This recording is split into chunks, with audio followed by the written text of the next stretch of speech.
The most terrible example of this phenomenon is, of course, the Roman Catholic Church. About 2,000 years ago, the Christian message entered into Rome in a pure form. But as the years rolled by, pagan traditions and superstitions began blending with it and polluting it.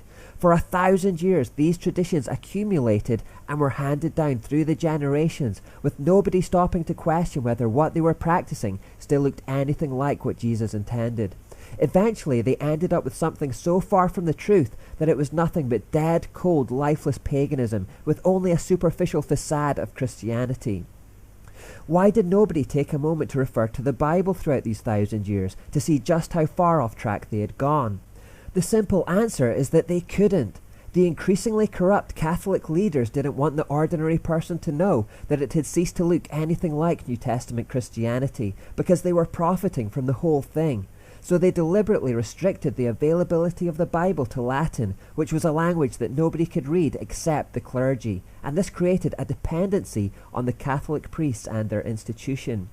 Since the average person couldn't refer to the Bible themselves, they simply had to accept and trust that what they were being told by the priests was true.